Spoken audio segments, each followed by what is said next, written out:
Hello again. I have in recent months expressed some doubts about the efficacy of democracy in this country. That is to say, whether or not the democratic process is actually working properly. The problem is very clear and glaringly obvious to anybody whose eyes have not been blinded by ideology or their ears deafened by fashionable catchphrases. That Britain has been transformed out of all recognition by mass immigration in the last 20 years or so is beyond dispute. Whether you welcome this development as a sign that we've become a more global nation, or if you are infuriated by it, it doesn't really matter. The fact is, it has happened.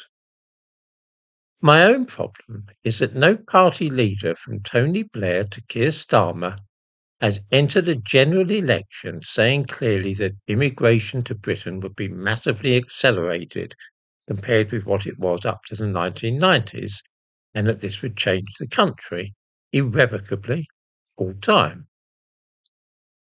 Had this been done, and the leader who made that announcement voted in as Prime Minister, then I would be the first to grit my teeth and keep quiet, because it would mean that the changes seen in our country were the will of the people. It has never happened, though. In 1997, Tony Blair was voted in and at once began engineering the huge influx of foreigners which would alter the composition of the population. Over 20 years later, in 2019, Boris Johnson was voted in on what most people understood to be a pro-Brexit and anti-immigration platform. The result was the so-called Boris wave of immigration, which dwarfed anything seen before. In other words, a crafty trick was played upon us, disguised as the democratic process. We all believed that Boris Johnson was determined to secure our borders, withdraw from Europe, and clamp down on immigration. Those were some of his chief selling points. Instead, as soon as he had won the election, he simply threw open the gates of the kingdom and literally millions of people flooded in.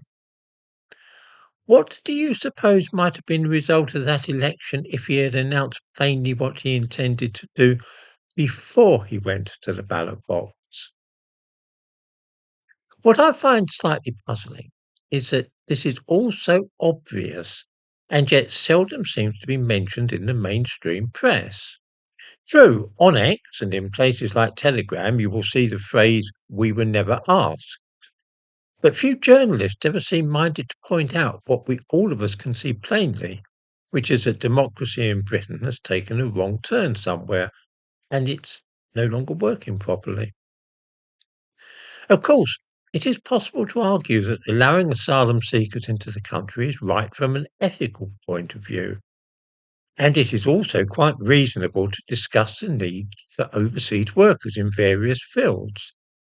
But none of this was done before the elections. It has always been spoken of after an administration has been voted in and there is nothing to be done about it for another 5 years. I wonder, do viewers really not remember how before the most recent election last year, one of Keir Starmer's key election promises was a categorical pledge to stop the small boats and close down asylum hotels? He was most earnest about it and persuaded people that he understood their concerns.